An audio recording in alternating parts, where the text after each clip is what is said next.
Siyanamkela Avalanche of Grace, igama lami ndiwuthenjiwe emolweni. Namhlanje sizokomeleza ukholo lwakho. Sifuna womelele kwindlela yakho yokholo. Ungathuli, ungayeki ukuthandaza, ungayeki ukuthemba umaxhoba ayakhawuleza ilizwi lakhe masoloko silithembile. Kungabikho nto eza kutyhafisa ngoku. Siphila kwiintsuku zokugqibela apho ngoku kungafunwa nokuba masithethe ngoYesu Kristu. The more bekuvala besithi suthetha ngoYesu Kristu, kulapho kanye ufuneka uthethe ngaye ngakumbi. The more uthethe ngaye kakhulu ngoba uthembekile. Ungathuli. Khupha inhliziyo yakho ikhuphele kuye ngomthandazo, ukhale unamphinda uyenzayo uyenze. Awumoshi ixesha lakho. You are not wasting your time. Ungathuli. Nabafundi bakaYesu Kristu kuMark 4:38 zange bathule. Wathi uYesu ekhona. Ayekhona uYesu kwenzele sasithoba. Ngena amanzi kukho esinye isivunguvungu somoya. Yokuba wayekhona uYesu Kristu. Ezi zitomzi esidibana nazo unathi ngalaa ndlela wayena befundi bakhe physically, ngoku unathi spiritual, awedwa. Bothuka abefundi bakhe bamvusele bathi, umfundisa ukhathale na, sitshabalala nje. John 4:38. Nathi masingathuki, masisoloko sisitsho ilizwi lakhe kuye, selibhekisa kuye, sithandaza ilizwi lakhe, selikleyima, selipersonalize. Impendulo yes. Xa uthulile bani uzophendulwa ntoni xa uthulile?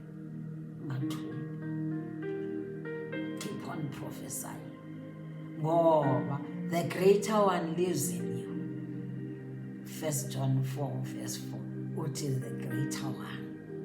Greater is he that is in you than he who is in the world. Mkhulu lo ngaphakathi kunalowa osezweni. Ibe you are not given the spirit of fear. You are given power, love and sound mind. Neyiphini ukoyikisa endleleni awukoyiki, ungoyiki. Utsho uthi ukoyika iko kaYesu Kristu andimthathi kona. He didn't give me fear, gave me power, love and sound mind. Personalize. Uzixelele kunjanje. Into banje uzawuthi uvuka ungene kuzo. Ungene kwiscripture, uzipersonalize, uzideclare. Zezakho. Utsho futhi uthi as for me and my family.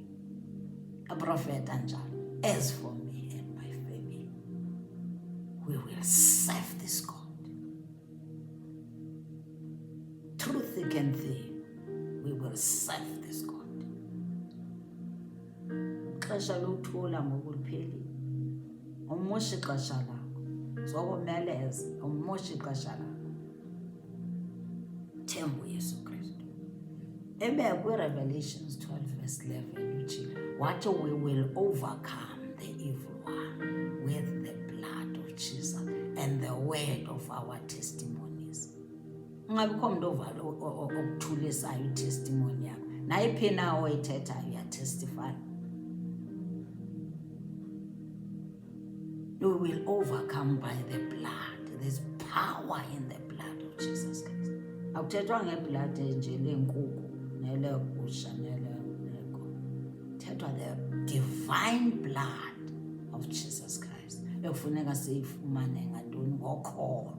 Ufuna sibe nokholo empilweni yakho. So usabuyela emva ngoku. Amosha ixesha lakho. Abana abamosha ixesha labo ngaba bathi buyela emva. Akumosha ixesha lakho. Forward you go with Christ. God loves you. God loves you. Themba yona leyo ukuthi uYesu uyandithanda. Uyakuthanda nawe. Stay